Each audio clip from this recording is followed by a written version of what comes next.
Today, we're diving deep into a high-stakes battle for survival. This isn't just about trucks and buses. It's a story of industrial giants scrambling to navigate a revolution that could absolutely leave them in the dust. So let's get into it. You look at this picture, and on the surface, what do you see? It looks like the future, right? A clean, quiet electric bus. It feels like a symbol of progress, of a legacy company like Daimler Truck finally embracing the green transition. But if you look just a little closer, this bus tells a much more complicated and, frankly, a much more urgent story. So why do I say that? Well, because the commercial vehicle industry, the companies that build the machines that literally move everything we buy, sell, and use, is often the canary in the coal mine for the entire global economy. And right now, that canary is looking a little unsteady on its feet. The challenges these companies are facing, they give us a front row seat to the brutal realities of the energy transition.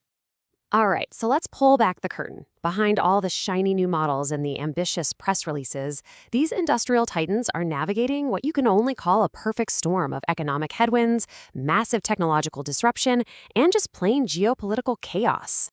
Okay, let's just look at the hard numbers from Daimler Truck's own report. Unit sales are down, net profit down a pretty staggering 34%. But the number here that should set off alarm bells is the last one, free cash flow, down 42%. So what is free cash flow? In the simplest terms, it's the actual cash a company has left over after paying all its bills. It's the money you use to invest, to innovate, to survive. A drop this big signals a massive, massive squeeze. And listen, this isn't just a tough quarter or a normal market cycle. As Daimler's own leadership is saying right here, the very ground under their feet is shifting. Geopolitics, which used to be a background factor, is now front and center in pretty much every single strategic decision they have to make. They are getting hit from all sides. We're talking unpredictable trade policies, EV adoption that's just not happening as fast as everyone hoped, huge gaps in infrastructure, and, of course, intense competition from more agile, often non-Western manufacturers. It's a battle on multiple fronts. So, when you're facing that kind of storm, what's the game plan? You don't panic. You get a new playbook. We've dug through the latest reports from giants like Daimler, Volvo, and Traton, and a really clear four-part strategy starts to emerge.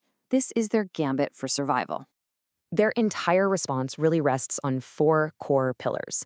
First, radical cost control to free up cash. Second, building a serious defensive moat around the business. Third, making a dual-track tech bet on both today and tomorrow. And fourth, forging strategic alliances because they know they can't do this alone. Let's break each one down. First up, radical cost control. And look, we are not talking about trimming the edges here. We're talking deep structural changes. Daimler's Cost Down Europe program is aiming to save over €1 billion every single year by 2030. That's the war chest they need to fund this massive transformation. Okay, the second pillar is building a moat. Now, if you're not familiar with the term, just think of a medieval castle. The moat makes it way harder for invaders to attack. In business, an economic moat does the same thing. It protects your profits from competitors. So, how on earth do you build one in an industry like this? Well, Volvo gives us a perfect example of this strategy in action. They're focusing like a laser on their service business. See, selling a truck, that's a one-time thing. But servicing that truck, providing parts, software updates, maintenance contracts, that creates a steady stream of high-margin, recurring revenue. That's the moat. It makes them way less vulnerable to the wild swings of new vehicle sales. Now, this third pillar, this is where things get really, really tricky. It's an incredible balancing act. Daimler calls it their two-lane highway. In one lane, you have to keep perfecting your incredibly profitable diesel engines, because that's what pays the bills today. But in the other lane, you have to be pouring billions into developing the electric and hydrogen technologies of tomorrow. If you take your foot off the gas in either lane, you are in deep, deep trouble. And this strategy goes even deeper than that. As you can see from this diagram from Traton, it's not just about the engine anymore, not by a long shot.